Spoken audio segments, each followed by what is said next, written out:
What is up, everybody? Welcome back to Mount MoGraph. My name's Matt, and in today's video we're going to be making Paper Olympics, which is Summit 30. So let me just play this video for you and I'll give you a quick description and we'll jump into this video.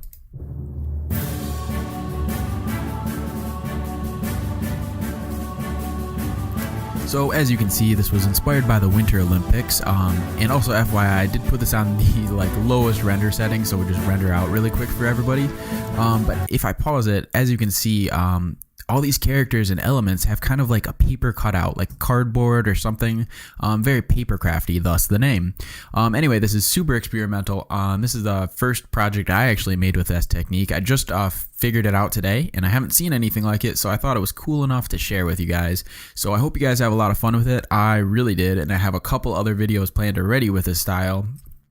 Just because I think it's cool, and the possibilities are really endless and it looks awesome. So let's jump into Illustrator and get this started, and we should have a lot of fun with it.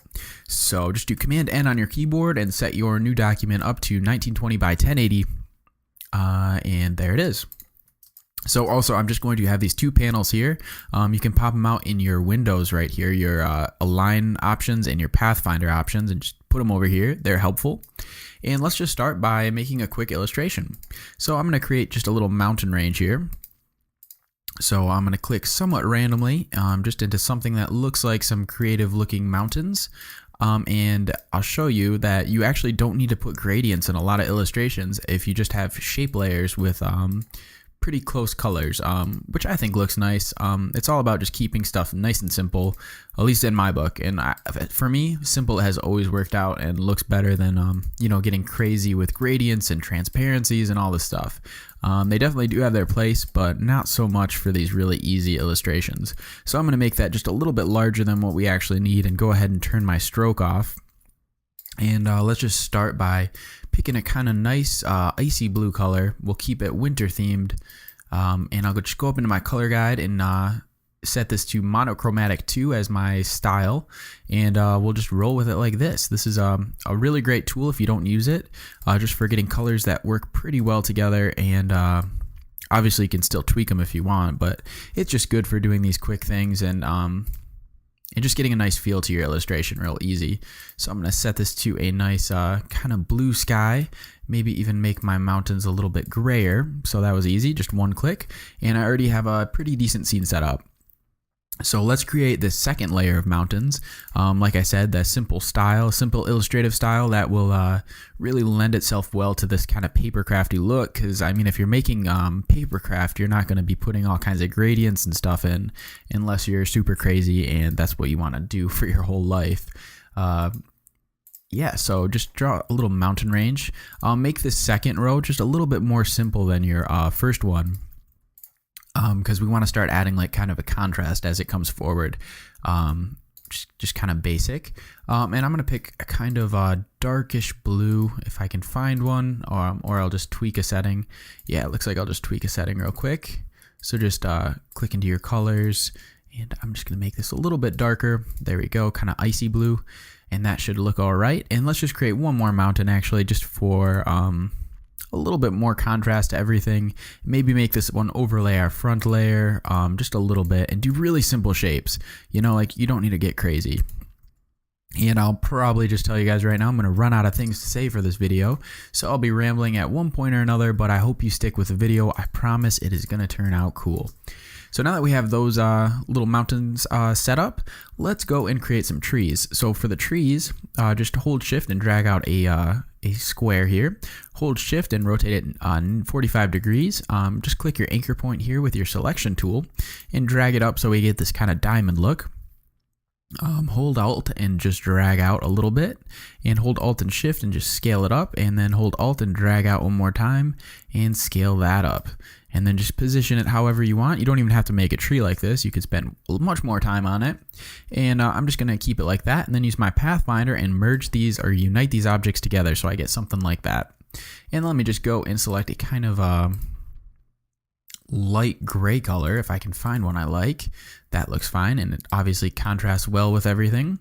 And so what I'm going to do is create something. I've kind of coined the toolbox. And so what this is when you're creating lots of elements in a scene, I will just duplicate the element a couple times and just size them differently, especially for this kind of stuff. So I'll kind of get like, 3 different size trees and maybe one giant one. And I'm going to call this our toolbox. Maybe make this one a little bit bigger. So what I mean by toolbox is if we're making a whole bunch of one object, I don't want to have to resize them all every single time I make them. So in order to get that kind of nice depth between our objects, I'm just going to be using these. So just hold Alt and drag one of our big trees out, and hold Alt again, drag out another one, just kind of put them randomly, and then just go and grab one of your other trees, and hold Alt and drag those out, and just put them wherever. You can have fun with it, and maybe drag a couple little ones in here, just wherever. Something like that. Whoa, I grabbed the wrong tree. And then maybe drag our medium-sized one and put that somewhere as well. Yeah, and I think that looks kind of nice. It's really easy. This is just like background elements too, so you just want the general shape and you don't need anything too intense. So that looks pretty good. I might just add another small tree here just to fill in that spot. Hold and click for my selection marquee and just grab all my trees here until they're all highlighted, and just merge these objects together or unite them. And then I'll just delete my little toolbox because that's all we need them for. So now that I have these trees in the background, what I'm first going to do is scale these down just a little bit. They're pretty large and intense. And just hold Alt and drag them out. And just group these together. So unite those. And now I have this nice layer of trees that I will just be duplicating again because I'm lazy. Right click that and go to transform, reflect properties, and press OK if it's vertical. And just position them somewhere else. And grab a darker color here. So maybe something like that. And it looks like I built a whole other layer, but I really just flipped it because I'm lazy, like I said. And then I'll just hold Alt again and drag this out, scale it down. Right click, transform, reflect, make sure it's set to vertical, okay. Maybe actually scale this up. I went a little crazy on the scale down. And let's kind of grab a different color, maybe a little bit icy blue, a little bit darker. And let's just do one more layer of trees now that we have this nice depth to everything. So I'm going to drag this front layer, just hold Alt and drag it down, and just scale it down a little bit as well. So we have something like that. And then I'll just grab a real dark color. So kind of almost a black. And there we go. We have a really nice contrast to our scene. At least I think so. And maybe I'll move these trees up a little bit. They're getting a little low in our composition. So yeah, so this is just our background and I think it looks pretty sweet. So let's just go and create our hill. So I'm just going to grab my pen tool here and just click and well, my pen tool looks funny right now. So I'll just click and hold and drag out my Bezier handles and just create a nice curve. Maybe even a little different. You don't have to go too crazy. For this example, I'm just going to use like a basic little dip and maybe like a little bunny hill or something over here. And just have it go on a nice slope off the screen. And we'll call that good. There we go. So we have our slope right here. Maybe click this element and just convert this handle, round it out a little bit. Whoa, what am I doing? So yeah, and then just make this a white layer. And this hill is going to cause us problems right here. So position it as you need to and just try to smooth stuff out a little bit so it's not too rocky. But as you can see, we have our basic scene right here. So that looks pretty good. Let's just import this. Or actually what we should do is create, okay, we'll import this separately. So do Shift or Command S to save this, and we'll save this to our desktop. I'm just going to call this BG for background and press enter and OK. And do Command N and let's create a new composition. So what we're going to do with this composition is just create a real quick little skier guy. So I'm just going to grab a rectangle tool, hold Alt and press A and select my selection tool, drag these 2 anchor points and click this convert to Bezier handles just to get a nice round body. Maybe drag this one in a little bit. Let's grab an orange color. I'm going to use an orange color scheme just to make it stick out real nice from our background. And we'll just create a real quick skier body. It can be kind of small because we are going to be way zoomed out from him. So let me see, I'll just drag an ellipse tool over here and moving the side, moving the top here. Just get a little bit of a squashed head look going for him. And then I'll just drag another circle out over here and maybe rotate this and just select a blue color. Maybe make this a little bit less dark. Yeah, we'll get to the cool stuff in just a second. I'll grab this helmet, do Command C, Command F, and then also select my my little visor, and we paste that object in place and just intersect the object, so we cut it out. And I'll just move this head on top of this guy's body and scale it down a little bit more proportionally. But yeah, we'll just be in Illustrator for another second and we'll get to the awesome stuff. Or I'm calling it awesome, but it's really just pretty cool. It is totally experimental right now, so if it's not awesome and you don't love it, I'm sorry, I'm still working on the bugs with it, but I think it should be really cool. So I'm just gonna draw a quick arm here. And I'll just do eye and bring up my eyedropper tool and just grab the same color as my helmet. And then I'll just create a real quick mitten. So I'll just actually do a rectangle, keep it simple, and just rotate this, position this by his hand and maybe a little bit smaller. It's always hard to talk about illustrating because it's like literally whatever you guys are seeing is exactly what's happening, you know. So sorry if this is getting a little dull. I'll have more to talk about once we actually get into cinema. Until then, though, I'm going to ramble on about this junk. So anyway, let's just create a quick little ski pole. Maybe zoom in and make it a little bit more pointy. That looks fine. And maybe just create, I think it's like, I think they have these. It's just like a little bell or something at the top. And that looks good. I'll select those two objects and just unite those paths together. And then let's just select a kind of dark color, like a graphite pole. And I'll just put it over here and do Command back bracket to just position this behind all of our layers. And just make it look like he's holding it, or trying to hold it because he's going so fast. Rotate this hand a little bit. That looks pretty good. Let's create a quick leg. So once again, just click about until you get a leg you like. I'm going to make him in a super racing position.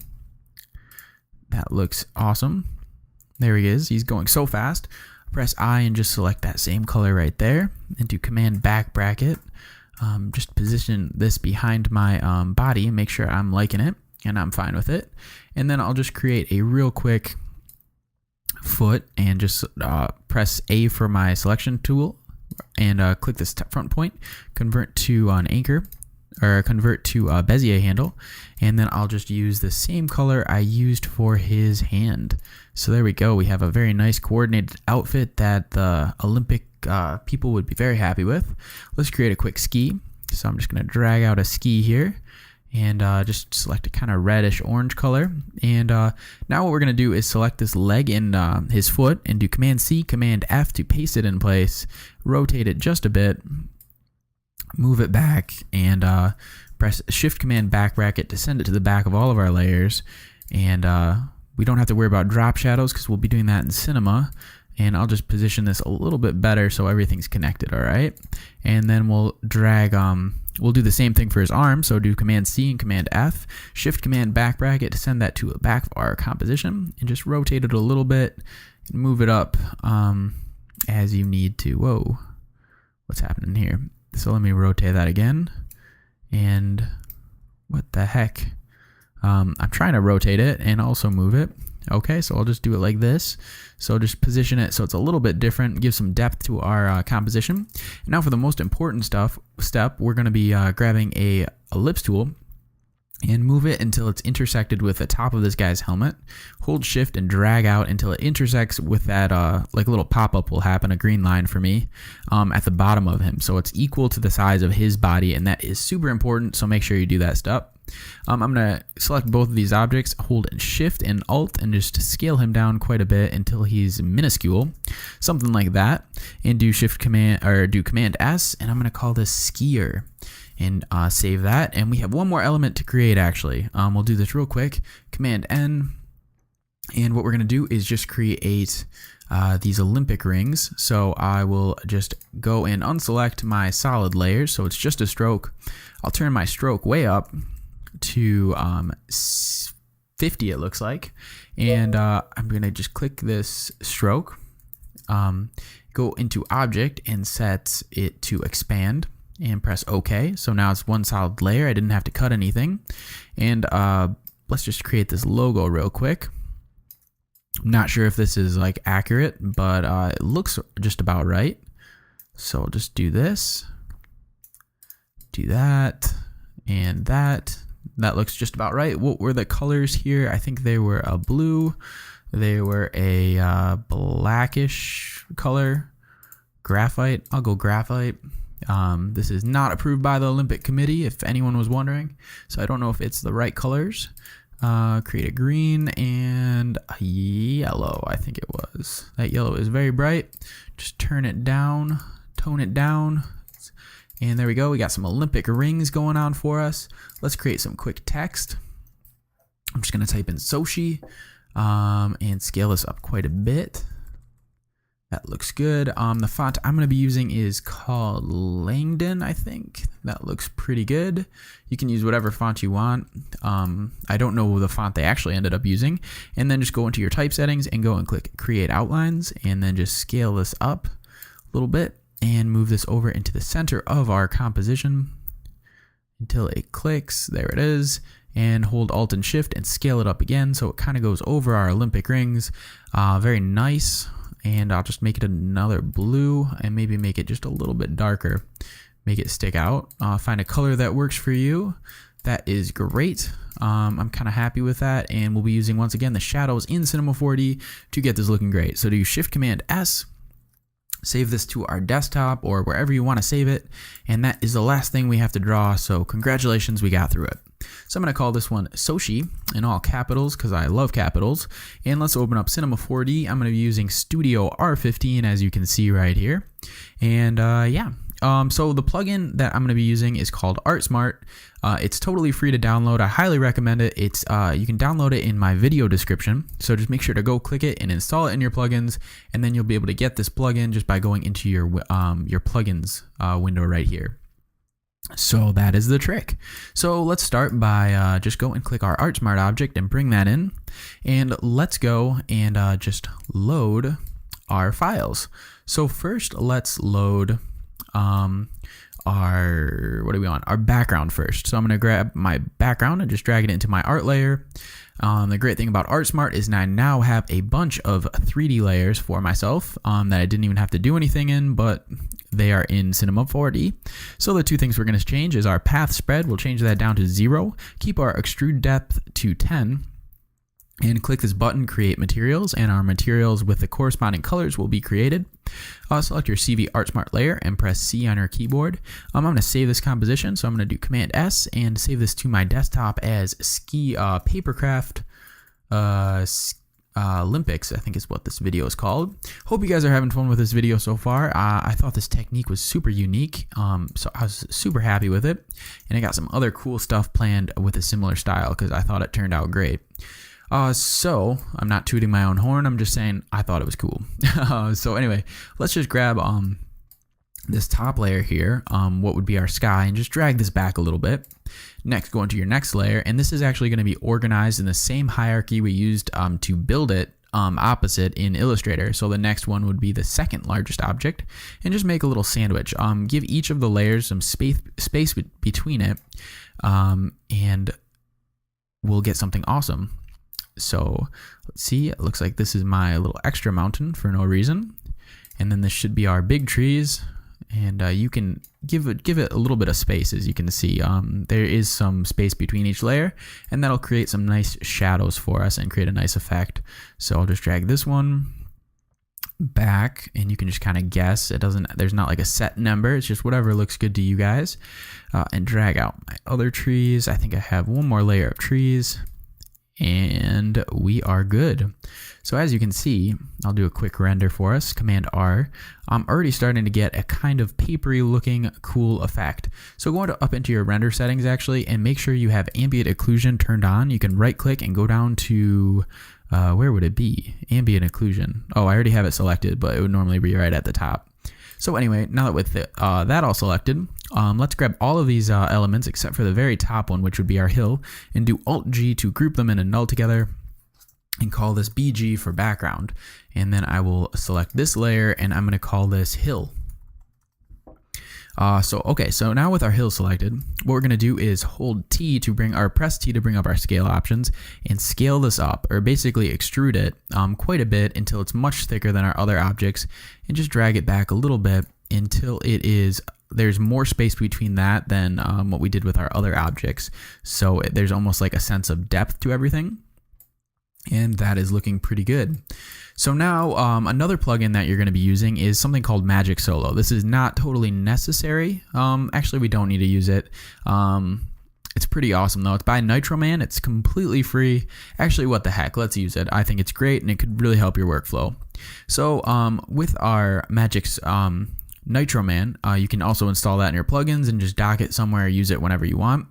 Let's select our hill. And toggle down until you have this hill path.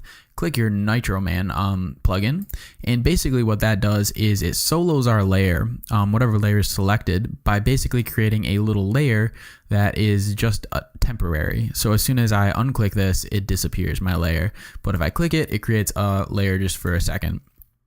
So that's a good way to solo objects, and it's magic, just like the description. So select your path here and select your point mode and do Command A to select all the visible points. Right click that and go down and click your round option right here. And what we're going to do is basically round out our hill because we only have like 8 points, and that's not going to be a very smooth ride for our skier. So go into your type and select cubic, and then go in on your points and type in 150 and press apply. And as you can see, our hill gets a funny shape, but everything is going to be much smoother. That'll work great. I'm going to click out of that and unclick my Magic Solo button, and our hill has changed shapes, but it's going to be much smoother and a much better ride for our skier. So there we go. We are getting into this project, starting to look great. Let's go ahead and create another ArtSmart object, and what we're going to do is drag in our skier.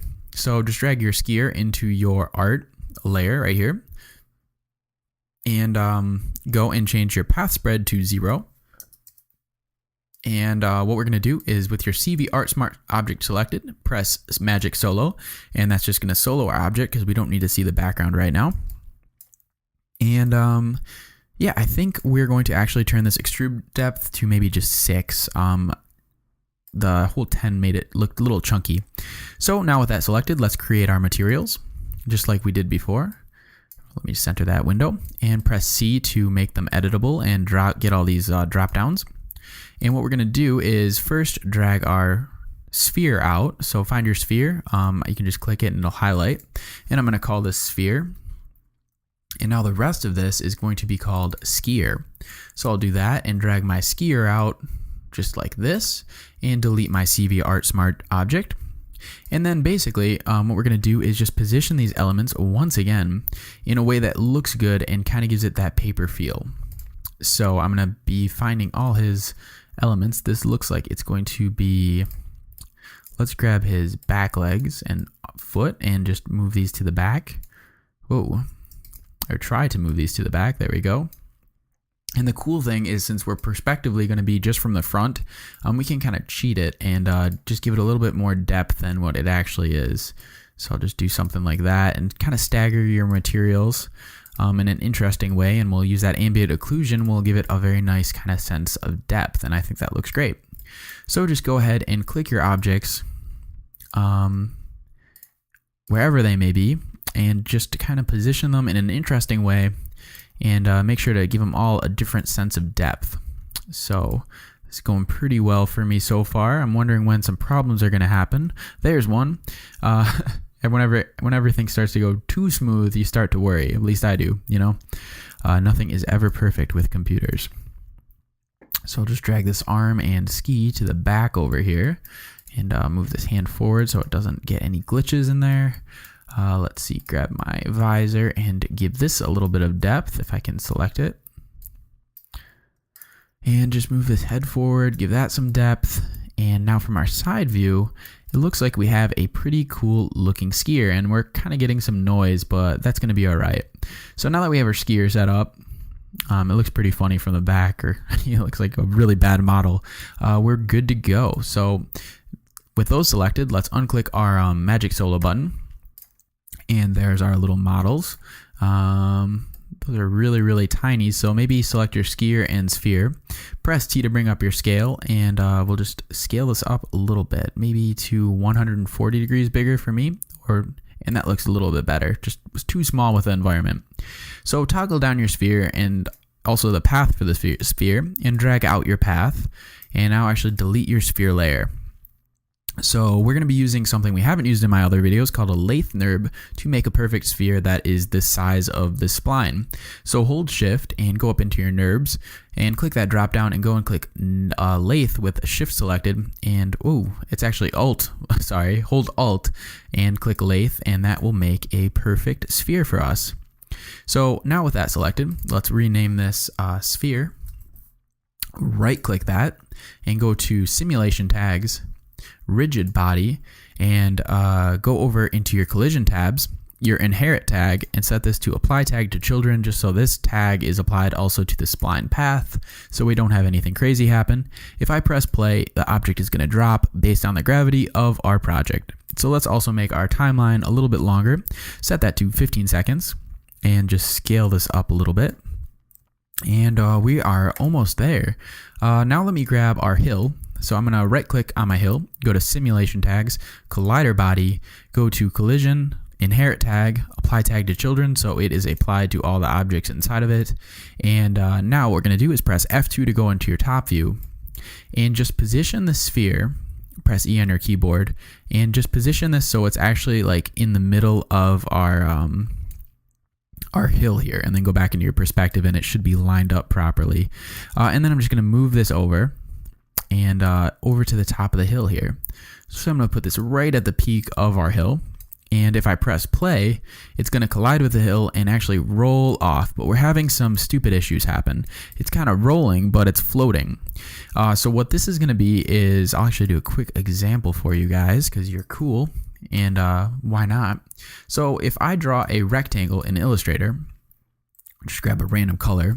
When I select it, the outline is a square and my shape is a square. But if I delete one of the points, we're still going to get a square outline, even though it's a triangle shape, because it takes the two widest points and makes like the most parametric of objects possible. At least that's what computers do.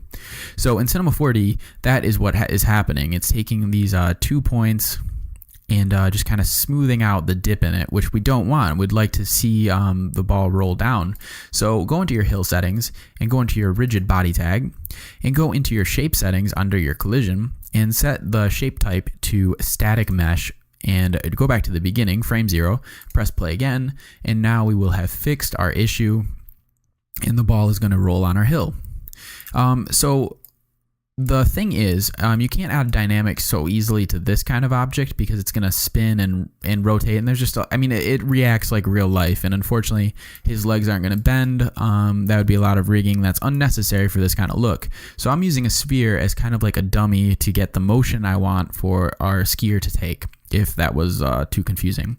But anyway, so we have our ball rolling, but when we watch our ball roll, typically it'll fall off.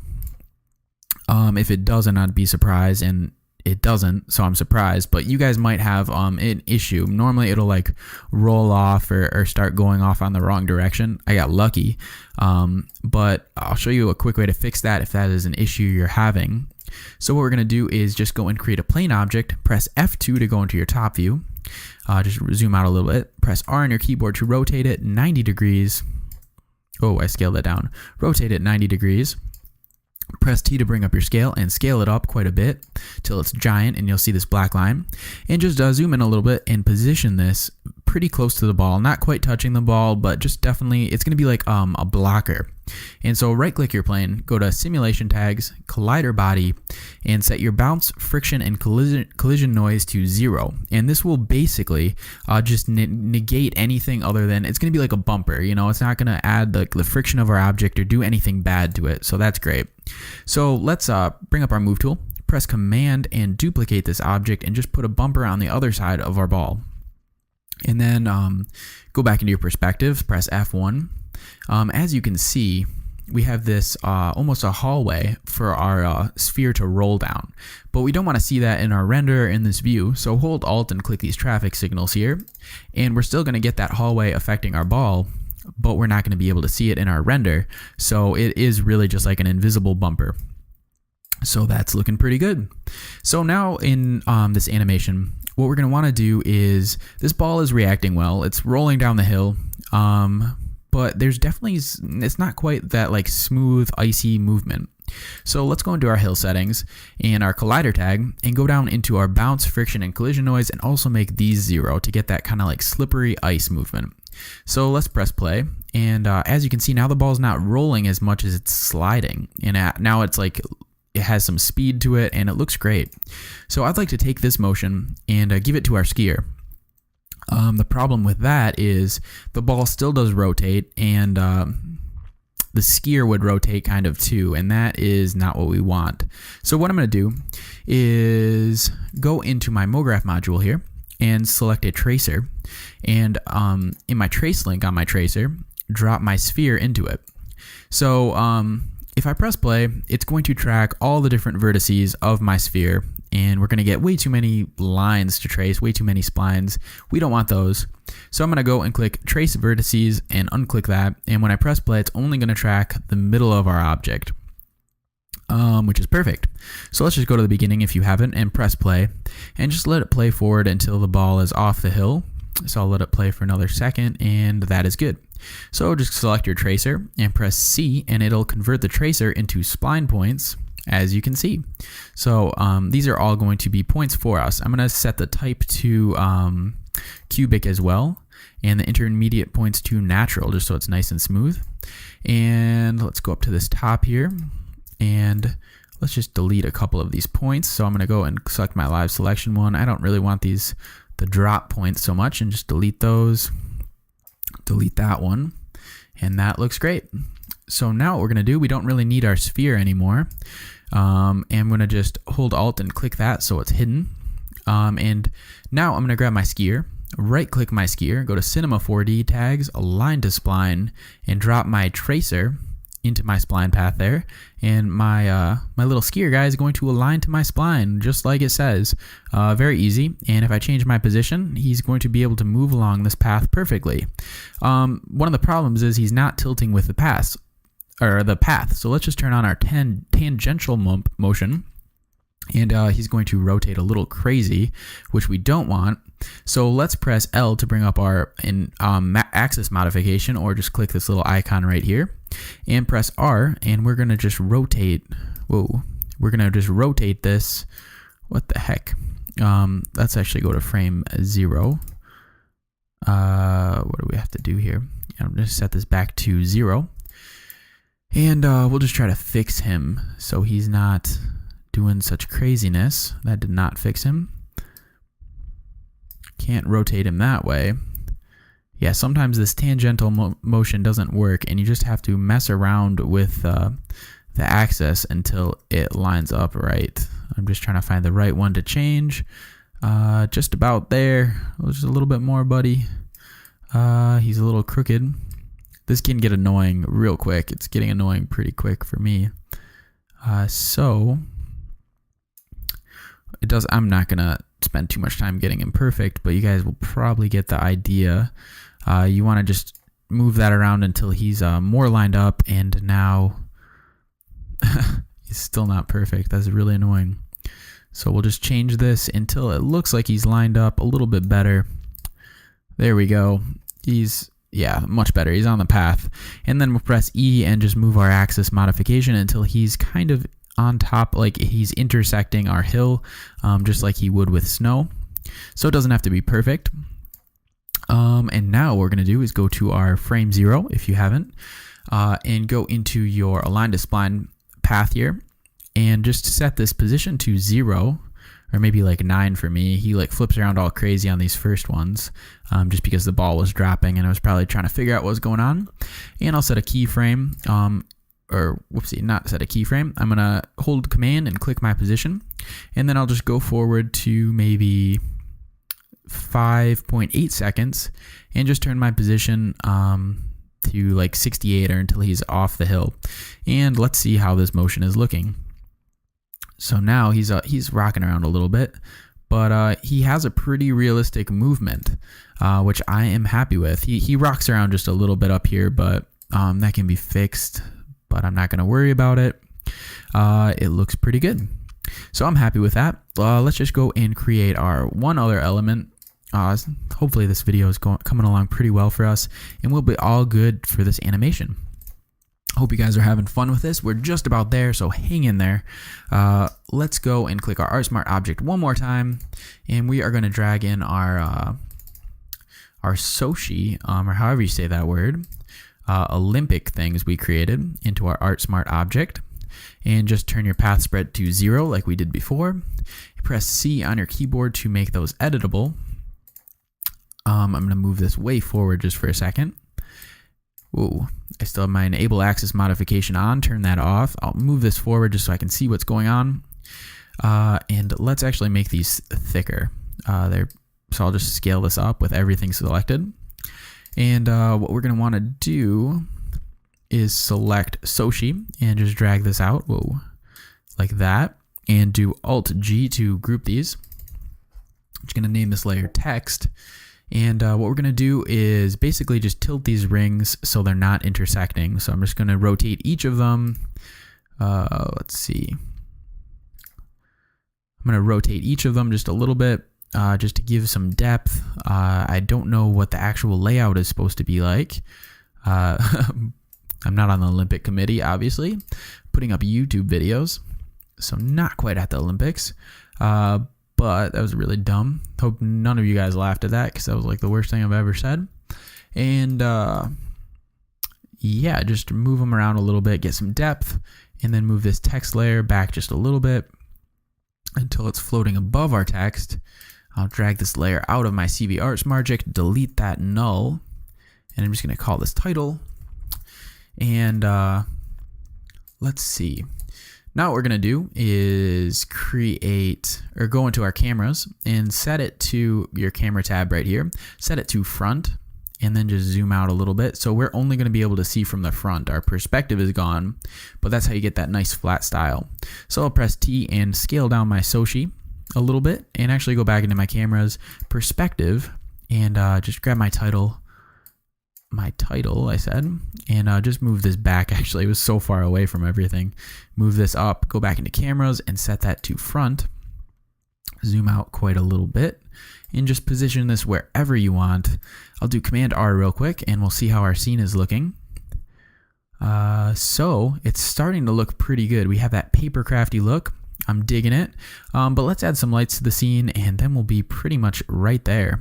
So I hope you guys had fun with this video. Please, if you thought this was cool or anything at all, like this video or subscribe to the channel. I love hearing from you guys too. So if you end up making something cool with this technique, please share. Love to see from you guys and hear from you guys. And that is my spiel for the day. So let's go and create our light real quick. We'll just create a light. And what we're going to do is turn our intensity to just keep it at 100. We're going to go into our shadow type and change this to area. And we'll change our omni light also to an area light. Let's go into our details. We'll turn our outer radius up to about the size of the scene. So it looks like mine's going to be 929.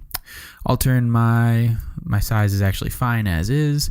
Let's turn our samples up to maybe 50. And what this is going to do is smooth out uneven light dispersion when we add our fall off. So that's important. Turn your samples up a little bit. Under our fall off, let's turn this on to inverse square clamped. And so we have a nice fall off and it'll give us a nice ring of light. Let's turn it on to radius or Z direction only. So it's only going to be coming out of the side with the blue arrow. If I tilt this, we're going to get that fall off as you can see with the line. So that's good. All right, that's not actually good, but it's good to know. And let's turn our radius decay actually up and give it just a little bit more room to fall off. I'm going to turn mine up to about the size of the scene, so 1039 for me. Let's go into our visibility and let's change our fall off distance. Where is this? What am I looking at here? Actually, I guess we won't change our fall off distance. Let's change our outer distance. Actually, we'll turn this up just a little bit, crank it up to maybe like 700 or so. And that's just the fall off distance. And let's change our sample distance up also to smooth out our shadows.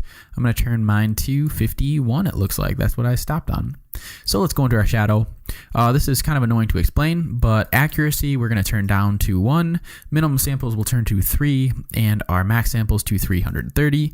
Basically, accuracy takes precedence over your minimum samples, but our maximum samples. Maximum samples makes everything look better, so if you turn your accuracy down to 1, it doesn't take priority, and your maximum samples makes everything look better. That is the short, dirty version of how to make it look alright.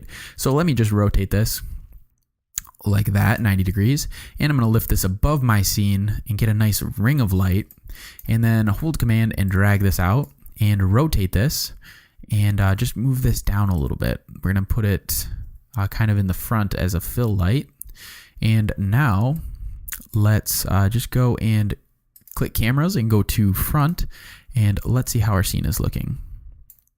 Do Command R. We should be getting some shadows. I want a little bit of noise, so far this is looking pretty good.